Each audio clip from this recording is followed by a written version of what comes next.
Hey there, I'm Wils. And I'm Josh. Welcome to the Nightly from Hatch, where your late night thoughts go to rest.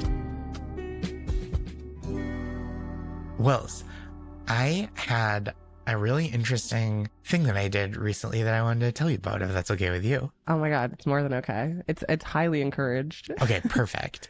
I was at like a political fundraiser for a congressional candidate in our district, and a friend asked us to come and help, invite some people. And it's like, I haven't really done anything like quite like that before. Yeah. And so it was just like a little get together in the apartment, and the candidate was there and answered a bunch of questions. And it was like just a really like heartening experience to be involved and to like hear from people directly. And like it just feels really nice to be around people that are like invested in the community, Yeah. And I like left, I was a little nervous going in because they asked me to do like a little introduction for the candidate, which I was happy to do, but I always get nervous about that kind of like writing and talking.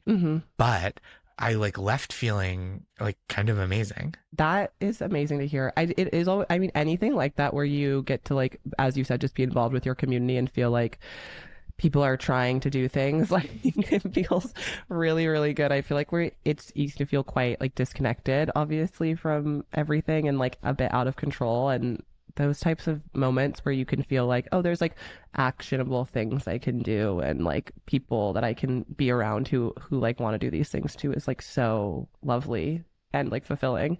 And like, I really have been feeling that like mantra of like thinking globally and acting locally, right? Where it's like Completely. I don't know, my friend Jane does like diaper distribution in her neighborhood, and like just even like donating a little money to that every week, like just a small weekly contribution. Yeah. It like makes me feel invested in the people around me and like wanting them to feel good and be happy and healthy and safe. And just like those little things I think make so much of a difference. Like, I think she recently announced that they'd given away something like 1 million diapers. Oh my God. Since she started. She's like Oprah. Yeah, she's the Oprah of diapers. She's diaper. She's diaper, so.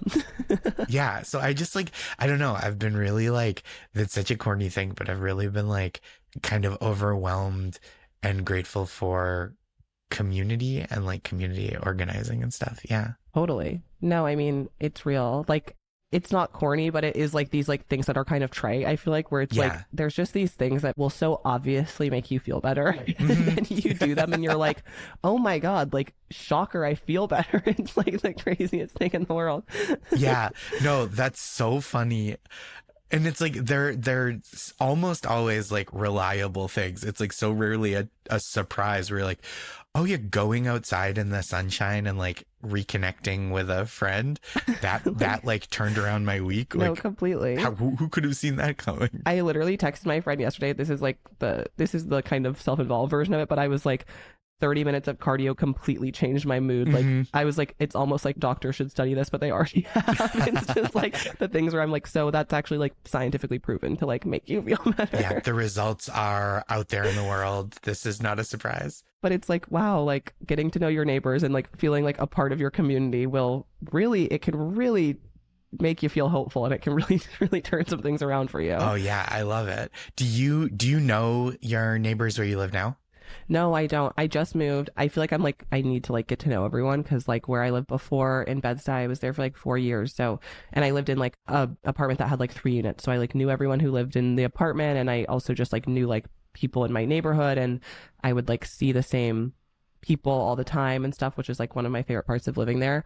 And now I'm in a bigger building, so I don't like know people as well, and I'm also just like still getting like acquainted with my neighborhood. So I'm like, I do want to like get more in touch with my community here, because I'm not quite there yet. But yeah, I try to do what I can in the building. The building I live in is a lot of older people also, so it's not necessarily people that I'm like right off the bat we're like chatting, but I do a lot of carrying things up the stairs for people and things like that whenever I can, obviously. No, I just did that. My neighbor had like a shopping bag of Yes. trash, and she was like, she's much older, and she was just like, hey, would you take this out for me when you're on your way? And I was like, yeah, of course. And like, it's just like that little, I think being able to ask for that like small amount of help and like being willing to do it, it just like makes the whole situation so much more livable when you're in close quarters with other people. Completely.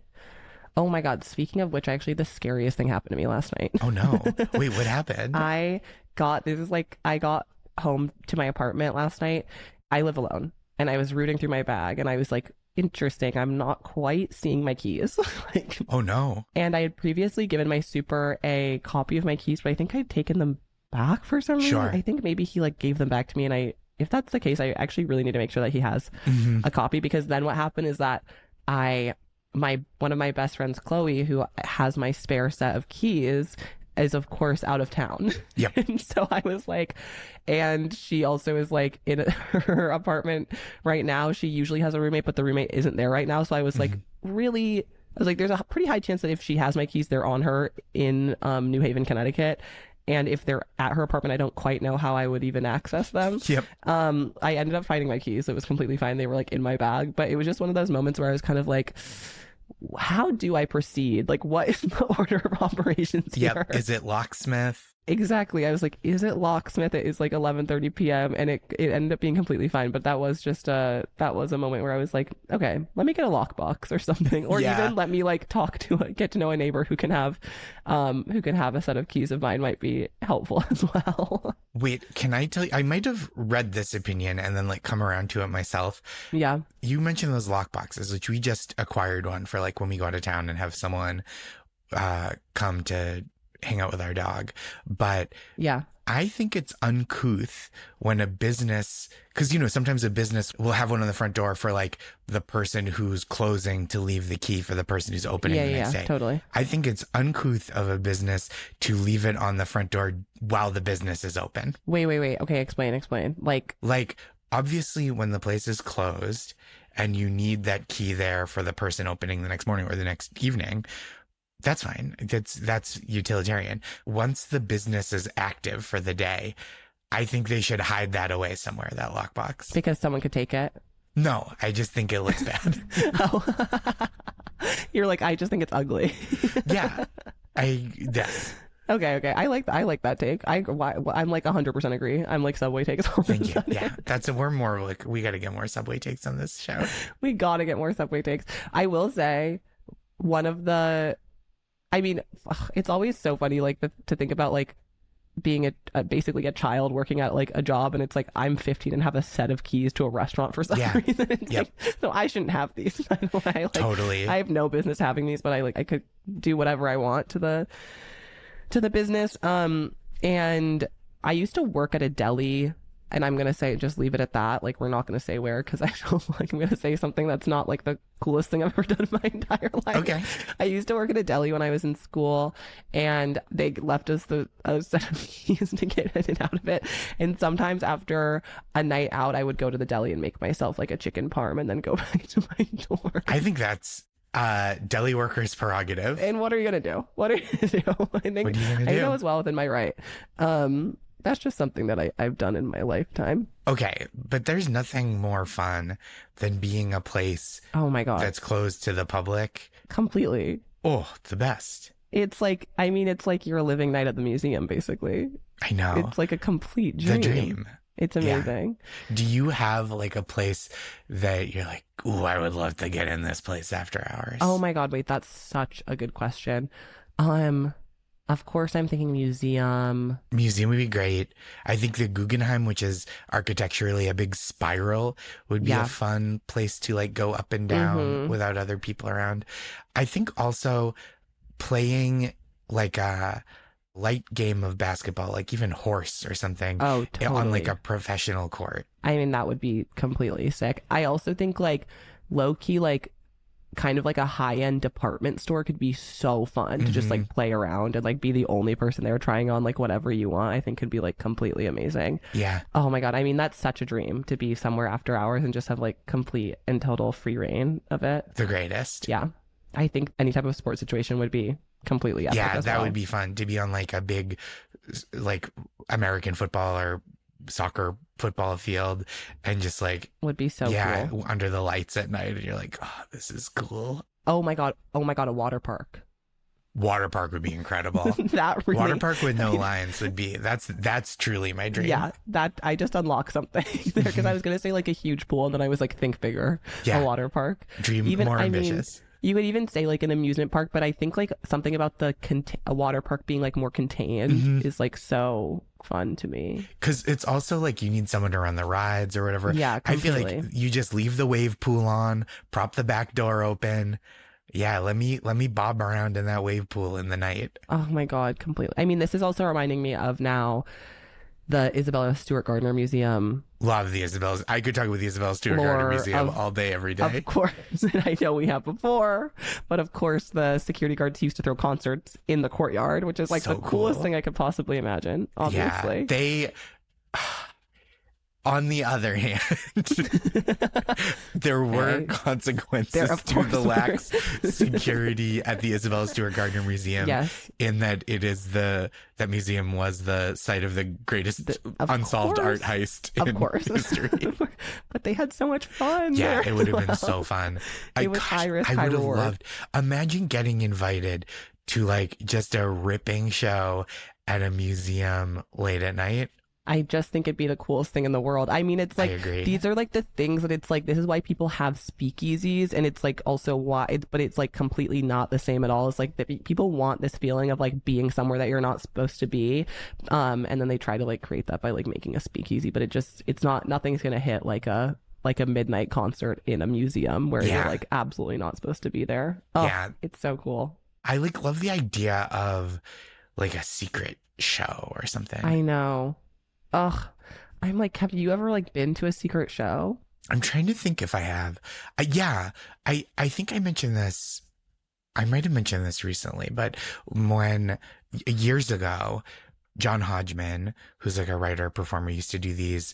He called them secret society, but they would just be Yes. regular shows at like a real venue. But then he did the super secret society, which was in a like catacomb in Greenwood Cemetery in Brooklyn, Okay. which is like Yes. a beautiful place. And then Oh, this very secret thing. I just like love, even if it's not a secret, things that like will never happen again. Like, oh, yes. this person brought this other person out at the show and it was really exciting. They played Yeah. this duet together that's not recorded anywhere. Oh, yeah. Anything like ephemeral is like, of course, just extremely cool and exciting. Do you have any of those like in your that you go back to often? Like, honestly, no, I feel like I haven't been to a lot. I haven't been to anything that's like top secret, but I would literally love to. Like, please reach out if anyone Yeah, has if like, you know any secrets, tell Wills about them. I mean, if you know any if you know any secrets, of course, tell me. But if you have any secret events happening, like, let me know because I'll be there and I won't tell a soul. I did go to I mean, I went. It's not secret at all. But I went out last weekend and it was one of those places where they put stickers over your phone, Oh, sure. like on your camera, which isn't secret at all. It's just no photographs. I had that happen. I forget where I was that they did that. Where were you, if you don't mind my asking? No, of course. I was at Basement, kind of Mhm. like a rave club Yeah. place in Brooklyn, and yeah, they put little stickers on your phone so that no one can. It's a no photo space basically, which I don't care. But the only part was annoying was when I was trying to unlock my phone and I couldn't do it with Face ID. Oh, interesting. Oh, that's very funny. That was the only real like impediment that it posed to me, I think. But one of my friends went to Ellen DeGeneres stand-up show that she did, Oh, and sure. they did have to put their phones in bags, I was told. Oh, yeah. Yeah. There's a lot of places that do that. The Comedy Cellar does that. I think a lot of the bigger venues. Yeah. Yeah. I think I was also at that Ellen DeGeneres show in New York. Yes. Yeah, I was for sure there. It's like, I mean, I will say legitimately, I think Ellen's stand-up she's like, I had one of her cassettes when I was a little kid. She's incredibly talented. Yeah, one of the great stand-ups. It's undeniable. It's completely undeniable. And I think there's also like, there are a few people where you're like, oh, these topics, like people talk about blah, blah, blah, airplane food or whatever. And then you like listen to Ellen's routine about airplane food from like the 80s and you're like, oh, it's hack because she did it all. Yeah. Like you're just doing it's not just like, oh, everybody has this observation. It's like you're not doing it as well as she did it. Yeah, I mean, she did the OG and she Yeah, hit it out of the park. knocked it out of the park. Truly, that I think all the time about talking about putting up your seat straight up for Hmm. landing. She's like, "Is that really making the difference?" And then does the act out of like live, and then like leans 2 inches back, die, live, die. Hey, no, I mean it's very true. She's good. She's got it. Capital I. Certainly. You know what? I saw this news recently and I'm really delighted by it, which is that Hmm. the Tracy Morgan, Daniel Radcliffe, like kind of two-hander sitcom, The Fall and Rise of Reggie Dinkins, just got renewed for a second season. It's like Oh, an awesome. NBC sitcom made by Robert Carlock, who Okay. is Tina Fey's often collaborator. I think Tina Fey is an executive producer on it, but I might be wrong.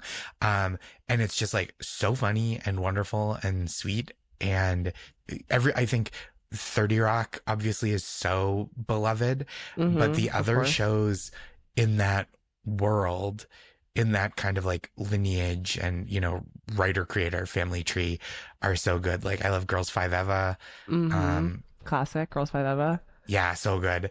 My friend Kyle did a lot of the music for that. He works with Cool. Tina and her husband, like composing stuff. Yeah, Girls Five Eva is awesome. It's so good. It was on Peacock, and I think now it's on Netflix, and it's Yeah, just probably. terrific. And then I liked Unbreakable Kimmy Schmidt very much as well. I mean, of course, that was a classic.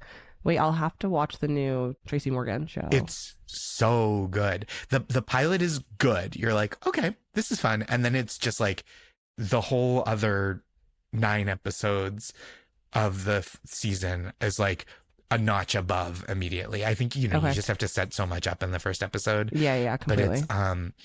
it's so wonderful and like Okay. funny and sweet in a way that like, I think 30 Rock kind of always comes back to home base in a really nice way of like, Mm-hmm. oh, we like each other and we're trying, but I think there's like those dynamics on this show are like even more earned and tender in a way that doesn't feel like fake or saccharine. It's just like a real delight. Yeah. Okay, I have to watch that. I'm like behind on all my shows, I feel like, other than my reality shows. I really want to watch The Comeback because obviously Oh I yeah. need to watch it. Have you been Mhm. watching it? I haven't. I'm like worried it's going to make me squirm too much. You think so? I think the whole thing with that show is that it's a bit I close know. to home. Yep. But Lisa Kudrow is so good She's that so I'm like, good. I have to watch that. And I also I've been watching Hacks as well, but I'm like an episode or two behind, I think. But I mean, Well, what do you think? Because this is last season, right? yeah, it is. I mean, I love this show. I really love this show. I just love it. I'm like, it really, Meg Stalter is like the funniest person in the world, obviously. Unbelievably funny. It's incredible. I think Jean Smart is so talented. Everyone is so talented. It's just like amazing. Hannah Einbinder, obviously, so talented. And I think it's been like, I just think it's been cool to watch Hannah in particular, like, I feel like come into her own as like an actor too. And it's like so well written and so, it just is a show that feels like it's made by people who really care about it and are like really funny. Yeah, I think that's right. And I'm now realizing as I say this that I had a dream that I met Pat Regan, who's one of the writers, but that didn't happen. But it was like the most Huh. normal, realistic dream where I was like, oh, hey, it's so nice to meet you. This is also certainly like, I feel like you've been having dreams that are like very within the realm of possibility lately. All of my dreams, like, I'm not joking, are like the most normal things. Like, even if they're like quote unquote scary dreams, it's like not, it's like the stakes are so low. It's just like absolutely something that would happen in real life. Like, all of my dreams are literally just like completely normal. I like meet a person or I ran into someone or like whatever. And it's like there's never any like interpretation. It's just like it's what it is. I had a dream about someone the other night where it was just someone that ultimately that I have a little crush on who doesn't live here and they came back to New York and I woke up and I was like, damn, I wish they were back in New York. It's Wow. always like it's just the most normal stuff. You never have to guess what my dreams mean, really. Yeah, you don't need to like go see someone who No. like closes their eyes and is like, mm-hmm. When you have a dream about encountering your high school crush on the day you win an Oscar, that just kind of is what it is, bud. It kind of means that you want that to happen. I'm like, Yep. totally. Yeah, I'm yeah, like, yeah. I'm with you. They're never outlandish. They're always very literal, but That's beautiful. that's my lot in life, I guess. Yeah. Is there anything I feel like I really pushed hard on this recommendation. Is there anything that you have been that I watching that you're like, recommend. oh, you got to check this out? Okay, I honestly don't have something that I've been watching that I recommend, but I have something that I bought that I would like to recommend. Okay. Please. I've been loving, I mean, I have fresh flowers in my apartment. I have like 4 small bouquets of fresh flowers. It's like the most lovely thing in the world. So that's like the recommendation number one. What I got specifically though this week that has brought me just the utmost joys, I bought a lily and it's like one stem that has like 4 lilies on it or 5 or something. And 2 of them were in bloom when I bought it, and then 3 of them were not. And I woke up today in like this morning, and when I looked, one of them had bloomed in the night, which was like the coolest thing in the world. Yeah, now we're talking. And it smells so good. My recommendation is literally like buy lilies because Bye, Lilies. it'll smell really good and you'll get to watch them bloom, which is like the most beautiful thing in the world. So it's not television, but it's just something that really has been making me happy. Wow, that's so nice. And I think I've killed some plants in my time, of course. And the thing about flowers is that like they will die. You know that they will die. Yeah. It doesn't feel as much of a failure when they die because that's kind of just what happens. It's baked in, yeah. It's completely baked in. But it's so nice to have like living green and colorful things in your space. It's like the most beautiful thing in the world. So that's my recommendation. I love that. I think that's really wonderful and beautiful. There's a book, when you said just buy yourself the lilies, someone I know wrote a book called Buy Yourself the, it's one of those like self-help books with a very aggressive title, but it's Buy Yourself the effing, but they, crossed Totally. out lilies. Oh my God. And so you're living it naturally. I'm just doing it. This is why I don't need self-help books. It's all baked in. That's really wonderful. Well, I think this has just been such a lovely chat as always. And I want to say goodnight to you, but I'm going to say goodnight wherever she is out there in the world to friend of the show, Ellen DeGeneres. Yes. Yes. I'm going to say goodnight to you, Josh, and I'm going to say goodnight to Portia, Ellen's wife. Oh, yeah. I wish them both a restful night of sleep, and I'm excited to see whatever projects they work on in the future. Good night, Josh. Good night, Wells.